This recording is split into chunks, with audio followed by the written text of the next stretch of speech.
There are worlds where faith is a whisper. Akeroth is not one of them. Here, oaths can change even the storms. They remember names that are called to them. Mercy and vengeance wear faces, and sometimes they answer when spoken to. The divine in Akeroth is not a straight line of good and evil. They live in the grey. They are a living lattice, and at its roots are truths so old they do not need altars to be believed. Above them gather gods who claim dominion, argue law, bless, break, and are broken in turn. Between those heights and the ground stand figures born of sacrifice and story, and beings of celestial breath who do not rule as much as insist. We inherit their rivalries through our stories and our holidays. We carry their covenants through their courts, our festivals, temple shrines in the hidden plains, some prayers shouted between banner and brazier, while others whisper into the dark because only the dark will listen. In Akeroth, belief is not enough. Intent is the key that turns. Today, we will walk that lattice, and we will trace how the gods rose from catalysts to crowns, how their court fractured, and how their hands still move the world that they no longer walk. We will meet the Primordials who shaped the stage, the gods who claimed it, the Paragons who crossed its threshold, and the Eilir Lords who stand in the doorway between will and wilderness. We follow alliances, betrayal, and the long echo of oaths that refuse to die. This is not a sermon, but a map of power and the stories that power tells about itself.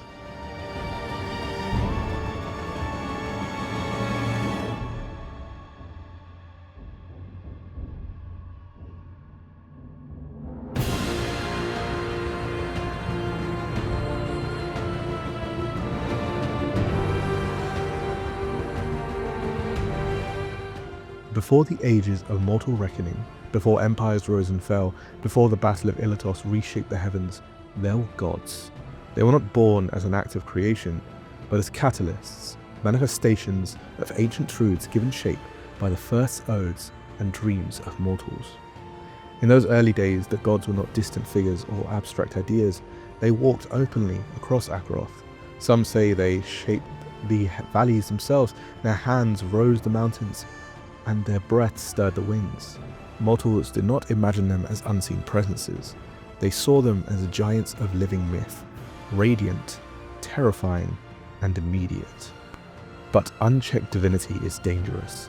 Conflicts can erupt, not only between the gods themselves, but between the gods and mortals who sought to free their lives from celestial shadow. A balance was broken. The world was threatened to unravel under the weight of divine presence. And so the gods withdrew. They gathered in Adafe, a radiant sanctuary above and apart from the mortal plane, now known as the Celestial Court. It was here that Seafor, the god of sun, justice, and valor, declared himself king of the gods. His crown was not offered, it was seized. No votes, no challenger prevailed, and from that day the court was divided. Some bent the knee to his rule, others resisted, and many ignored his edicts altogether. Seafor took Yala, goddess of life, as his wife, binding their dominion over the plains. Some texts speak of joy in this union, while others suggest silence and resignation, a marriage of power rather than love. Aias, the god of the moon, and Seafor's brother, looked on, watching not only the crown that was placed on Seafor's brow, but the consort that he had taken from his grasp. Though the gods retreated, they did not vanish. Some remained in Adafe tethered by politics and divine law, others fled to elemental planes, shadow realms, or the sanctums hidden beyond mortal reach. While they no longer walk through Akeroth freely, their influence is persistent, in storms, in moonlight, in the quiet miracles that defied reason. But most importantly, the gods of Akeroth are not eternal. They are not all-knowing, nor are they invulnerable. They can be born from a prayer shaped by the weight of belief and intent, but they can also die, leaving silence in their place. This was the foundation of Akeroth's divine history, not a pantheon of untouchable mortals, but a shifting, fragile lattice of powers who rise, fall, and fracture across the world that they claim to rule.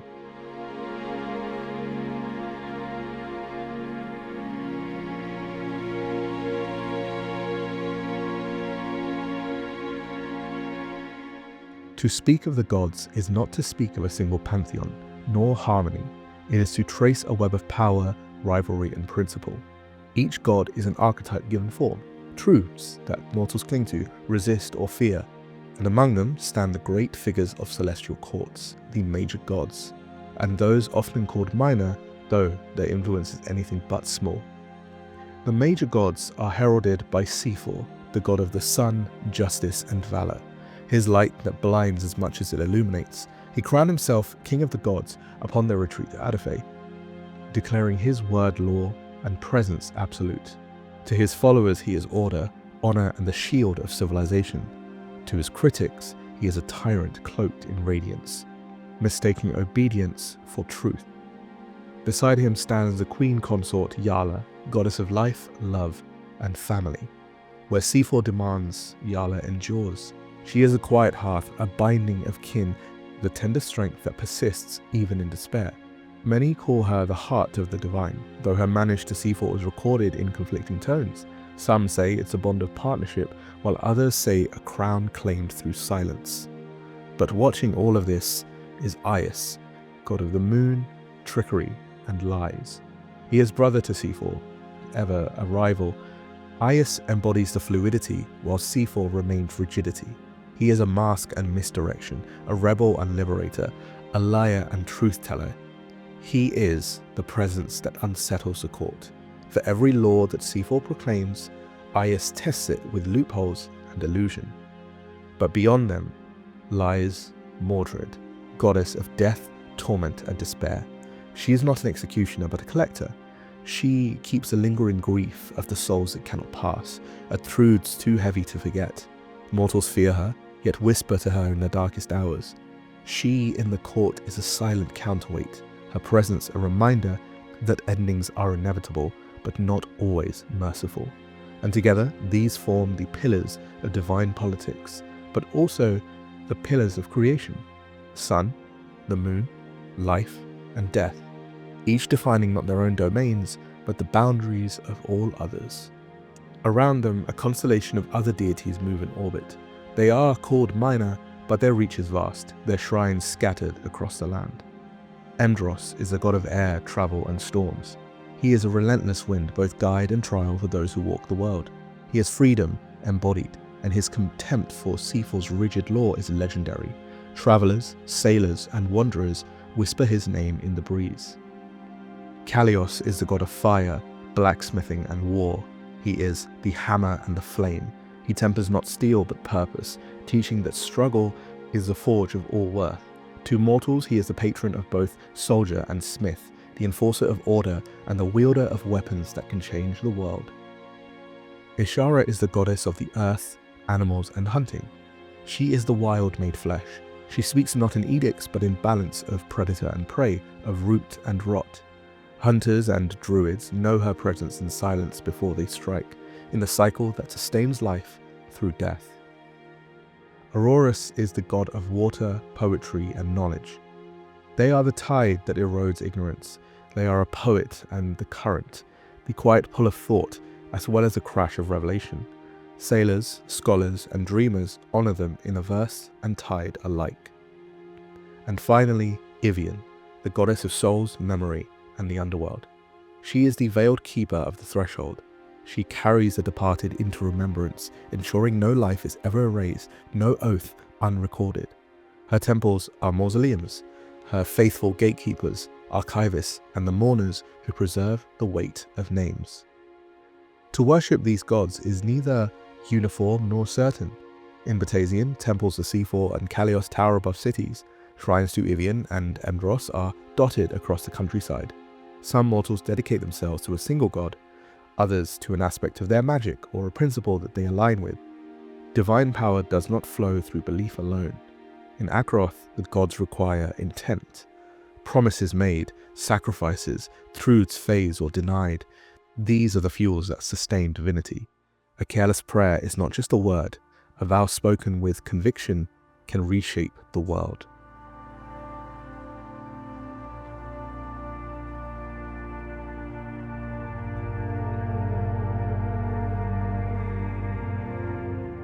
Before the gods crowned themselves kings, before the oaths were even sworn, and even mortals could speak their names, there were the Primordials.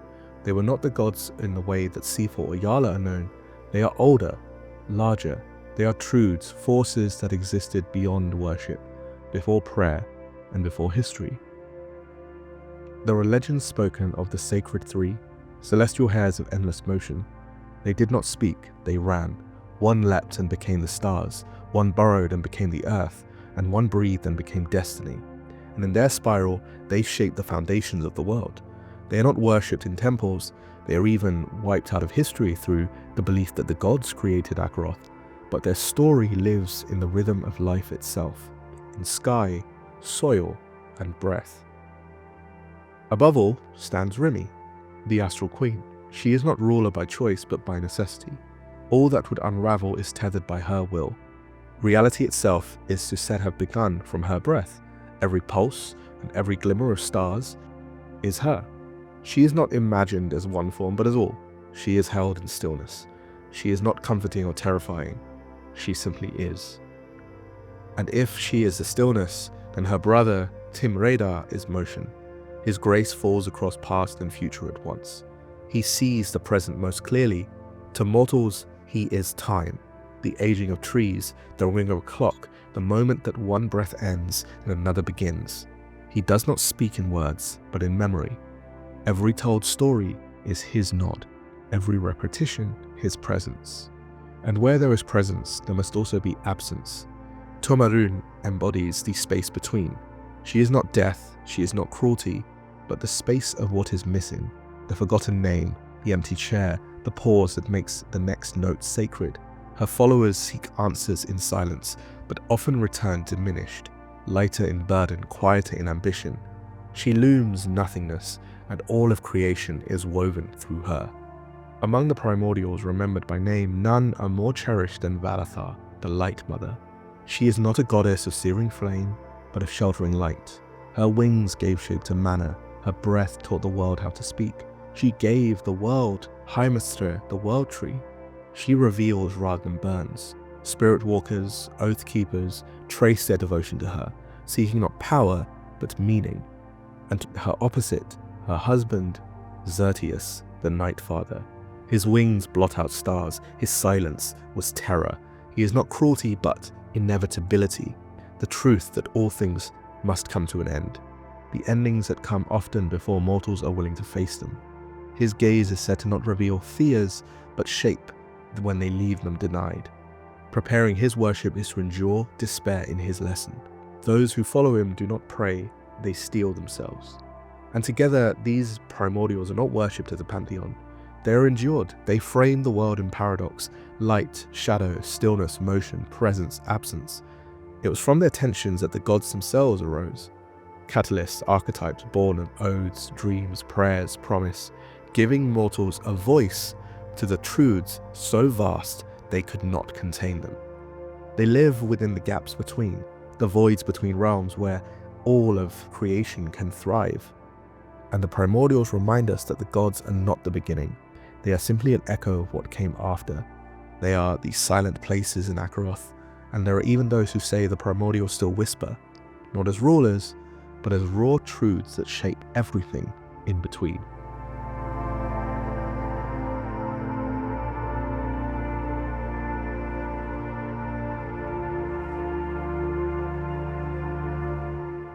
Between the gods and mortals stand others, beings neither wholly divine or wholly forgotten. These are the Paragons, not born from prayer, not from sacrifice or lineage, but from fate. They are the children of gods. They are the flesh that came from their bond. But the gods do not see them as one of their own. Most were simply forgotten, left behind in the dirt. And though resentment started, they demanded understanding. Their presence is felt at times of crisis, in myths reborn when the world needs them most. Morrigan, the feathered princess, walks through life and death, her knights a curse who glimpse into the future they cannot change. Astosh is the blade of Ekadel, bound forever to a blade that struck them down. And Omarin, the worldbinder, is said to coil invisibly around Akeroth, holding the vortex at bay. Each paragon is a fragment of a story too sharp to dull, and too potent. They are not honoured in cathedrals, but whispered in odes, legends, and desperate bargains for those with nowhere else to run. But beyond even them are the Eilir Lords. They are the beings that are shaped from the breath of Adathe itself. These are not gods. These were once mortals raised to eternity by either sacrifice or divine favour. They rule sub-realms within Adathe to bend to their will. Others have lesser fragments of power, such as judges, messengers, or warriors. Many are worshipped directly, cults dotted around Akeroth, while others offer miracles in exchange for devotion, story, or blood. They are the bridge between the will of the gods and the rawness of mortals, the radiant, the strange, and the never predictable. To tell a story of the gods is one too vast to tell in its own divine truth. Primordials remind us of existence itself, unity, time, and absence, and the gods of the court blaze in their rivalries, shaping love, law, trickery, and despair. But beyond even them, the Paragons rise in times of need, and the Eilir Lords walk in the veils between realms, their presence too vast and too varied to ever be contained in a single tale. This divinity is not fixed. Gods can be born through prayer. Paragons emerge when sacrifice remains a myth, and Eilirs return when mortals least expect them. It is an undeniable truth that even the gods can die. The divine within Akeroth are not eternal law, but shifting. It is intent given form. Every storm, every oath, every rebellion carries their echo. And so long as the mortals can dream, the gods, and those even greater and lesser, will never cease to answer.